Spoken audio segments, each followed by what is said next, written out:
Special attention will be drawn towards Sri Lanka at the 40th regular session of the United Nations Human Rights Council during the coming week.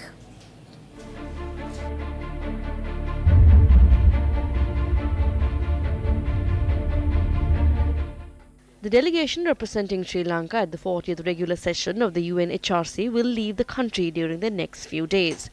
The delegation, headed by Minister of Foreign Affairs Tilak Marapana, comprises of Parliamentarian Dr. Sarath Amarugama, Governor of the Northern Province Dr. Suren Raghavan, Secretary to the Ministry of Finance Ravinath Arya Singha, and Deputy Solicitor General A. Nerin Pulle. Ministry of Foreign Affairs said Sri Lanka's permanent representative in Geneva, A.L.A. Aziz, and Deputy Permanent Representative Samantha Jayasuriya will attend the session tomorrow. Report on the promotion of Sri Lanka's reconciliation, accountability and human rights compiled by the Office of the United Nations High Commissioner for Human Rights will be considered on the 20th of this month.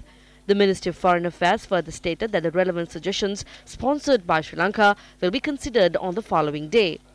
Meanwhile, the opposition leader Mahinda Rajapaksa in a communique today expressed his views on the stance Sri Lanka should take in view of this event. In the communique, he has submitted 4 proposals to the government of Sri Lanka. A. That Sri Lanka will no longer co-sponsor resolutions against itself in the UNHRC.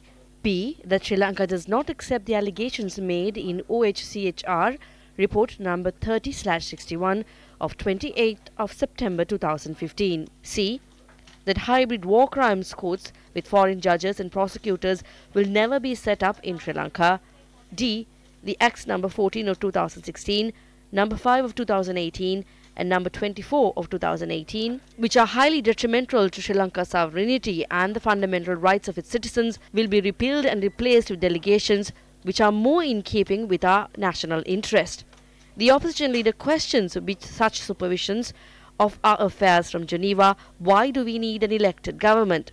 Executive Director of the National Peace Council of Sri Lanka, Jehan Perera, spoke about Sri Lanka's situation at the UNHRC regular session in Geneva. I don't believe that Sri Lanka is going to face any particular problem, any special problem at this UN session in Geneva. What we are promising, what we are co-sponsoring in 2019 is to implement what we promised in 2015. That's what's there in the resolution.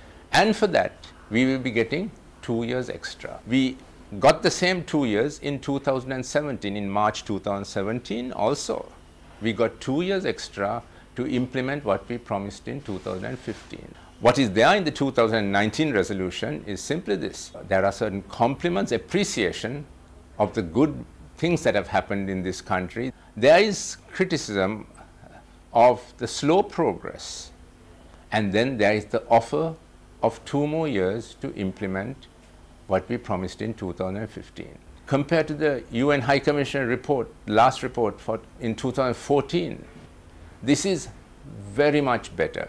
It is even better, it is also better than the UN High Commissioner report, for instance, in 2018.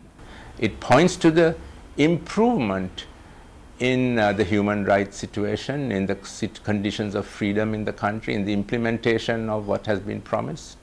Now, the High Commission report also has certain negative things. And one of the negative things is they ask for the hybrid court. They also say if the Sri Lankan domestic judicial system is not working properly, then to bring into bear the principle of universal jurisdiction.